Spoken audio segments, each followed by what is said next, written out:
আসছি।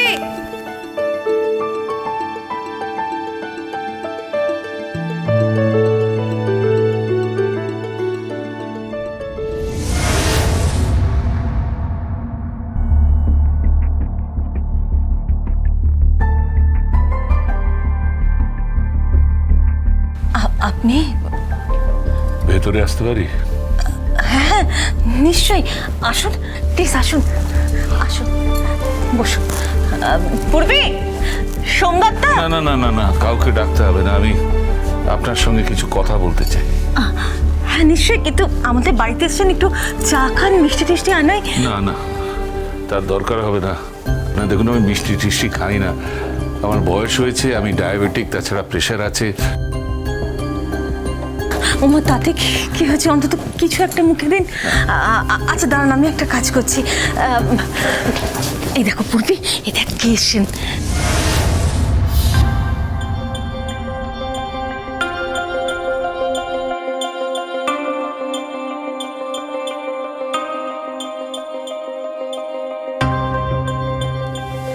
আপনি এখানে?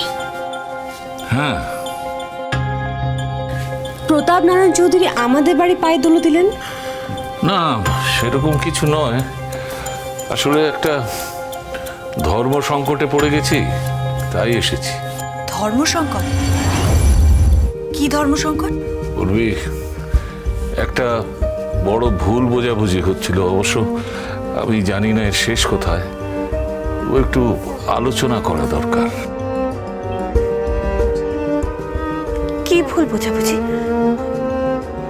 পূর্বীর সাথে কিছু হয়েছে? পূর্বী কিন্তু আমার খুব ভালো বৌমা, ও কিন্তু কোনো অন্যায় করেনি। না না, কোনো অন্যায় করেনি, আমি সেটা জানি। আসলে আমি বলতে চাই যে ডালির সঙ্গে গোবিন্দর বিয়ে হয়েছে।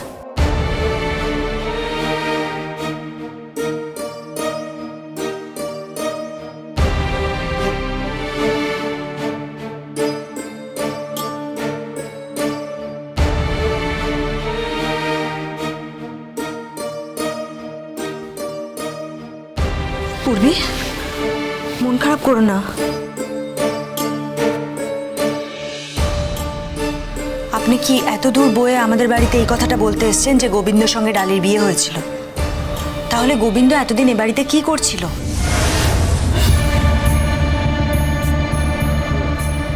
আপনি, আমার মম আছে সামনে, জিজ্ঞেস করুন।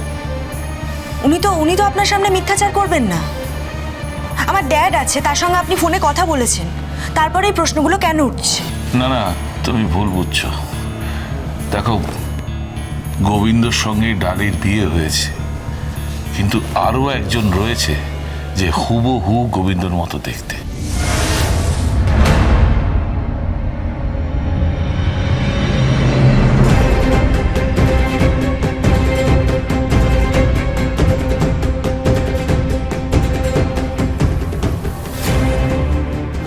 আপনি কি বলতে চাইছেন কি? দেখো, গোবিন্দরা যমজ ভাই, জন্মের পরে একজন চুরি হয়ে গেছিল, আরেকজন রয়ে গেছিল। সেই দ্বিতীয় জনকে আমরা কেউ দেখিনি।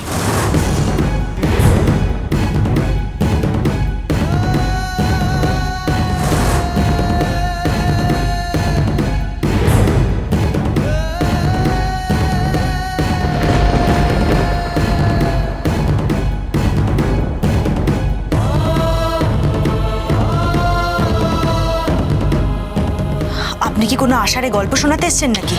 না না না, এটা কোনো আষাঢ়ে গল্প নয়, এটা সত্যি ঘটনা। গোবিন্দ অজান্তে রক্ত দিয়ে তার ভাইয়ের প্রাণ বাঁচিয়েছে।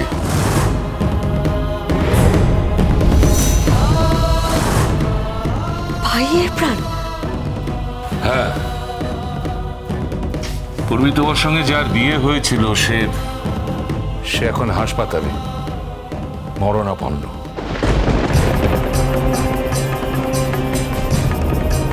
গোবিন্দ তাকে ডাক্তার হিসেবে নয়, ভাই হিসেবে রক্ত দিয়েছে, আর গোবিন্দ সেটা জানে না।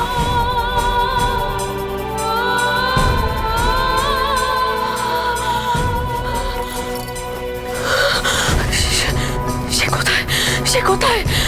হাসপাতালে।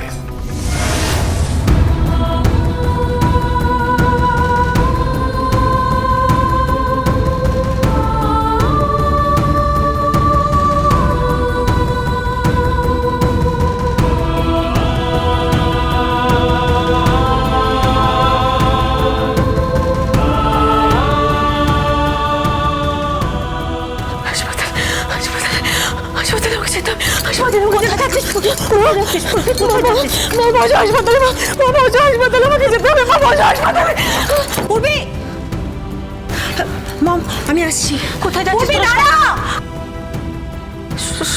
তাহলে তো আমাকেও হাসপাতালে যেতে হয়।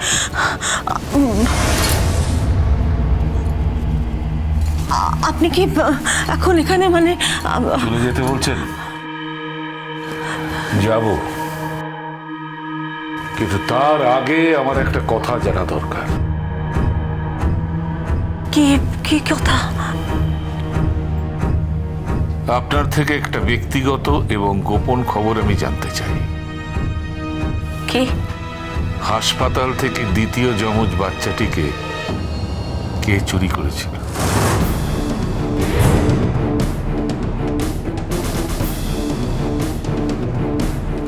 এসব এসব আপনি আপনি ঠিক কি বলতে চাইছেন বলুন তো? সেই সময় থানায় একটা ডায়েরি করা হয়েছিল। ডায়েরিটা করেছিল সন্ধ্যার এক আত্মীয়, যিনি বর্তমানে এই পৃথিবীতে নেই।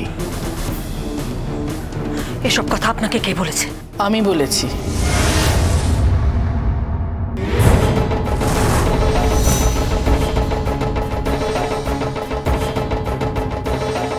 সন্ধ্যা? হ্যাঁ সুধা, আমার সেই আত্মীয়া থানায় অভিযোগ দায়ের করেছিলেন। একদিকে আমি যখন পাগলের মতো সন্তান হারিয়ে কাঁদছিলাম, চোখের জল ফেলছিলাম, তখন আরেকদিকে আরেকটি মানুষও চোখের জল ফেলছিলেন, ঠিক আমার মতো। কার কথা বলছো? যদি বলি প্রলয় সেন।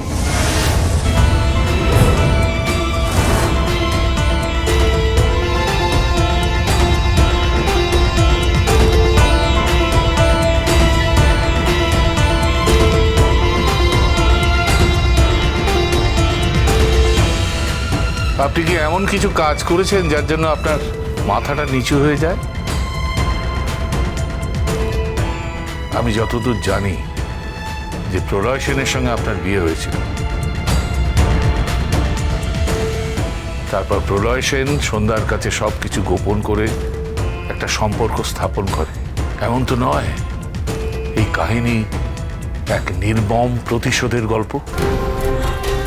আপনি কি আমার দিকে অভিযোগের আঙুল তুলছেন? হ্যাঁ, তুলছি। আমি থানায় গিয়েছিলাম সমস্ত পুরনো ডায়েরির নম্বরগুলো জানার জন্য।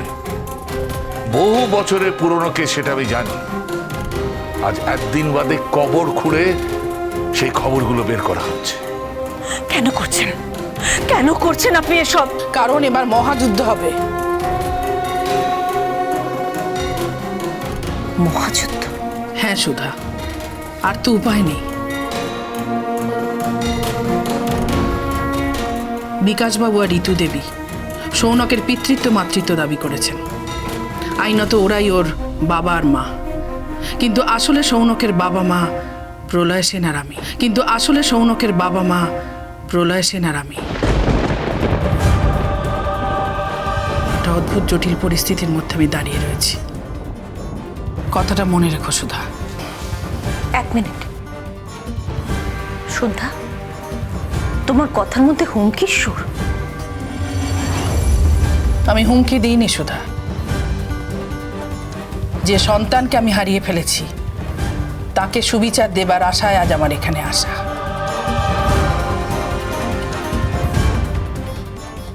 তুমিও তো মা, ভেবে দেখো, হয়তো আমি ভুল বলিনি। বড় বাবা, আমি গাড়িতে আছি, কথা শেষ হয়ে গেলে আপনি চলে আসুন।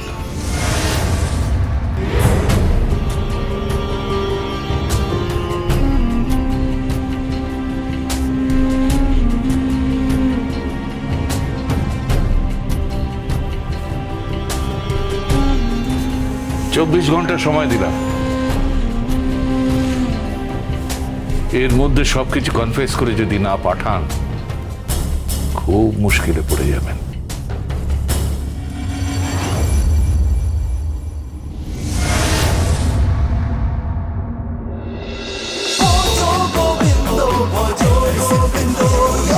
Dance with Portugal Bindo.